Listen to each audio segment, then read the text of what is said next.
Bachmann told an interviewer that a woman running for president would be a bigger disadvantage, at a bigger disadvantage than Barack Obama was when he ran.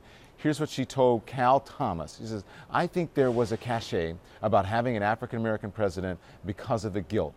People don't hold guilt for a woman. I don't think there is a pent-up desire for a woman president. How do you explain that, Emily? She's saying that, people voted for Barack Obama because they were guilty. I think there's a lot of truth to that. I think there is still white guilt over and they were still guilty 4 years later? I absolutely, I think so, because he obviously didn't win on the merits. The economy, are you going to laugh, Don, or let me finish?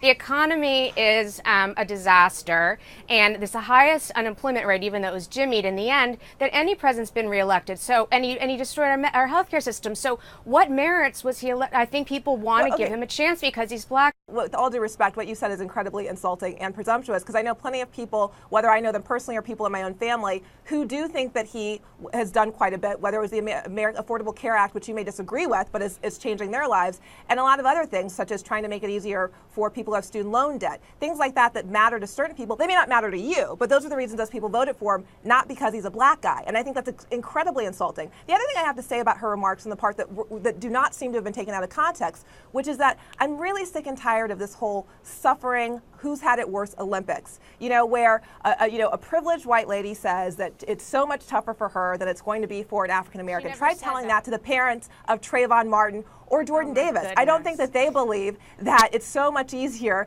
for a black guy in this country than it is for a well-to-do white lady. And I'm sick of this argument because it's been going on for 100 years, Don. We're starting with the suffrage movement, where they said, who should have the vote first? Should it be well-to-do white women or former black slaves? I'm just sick of it. It's stupid, and for her to perpetuate it is really dumb.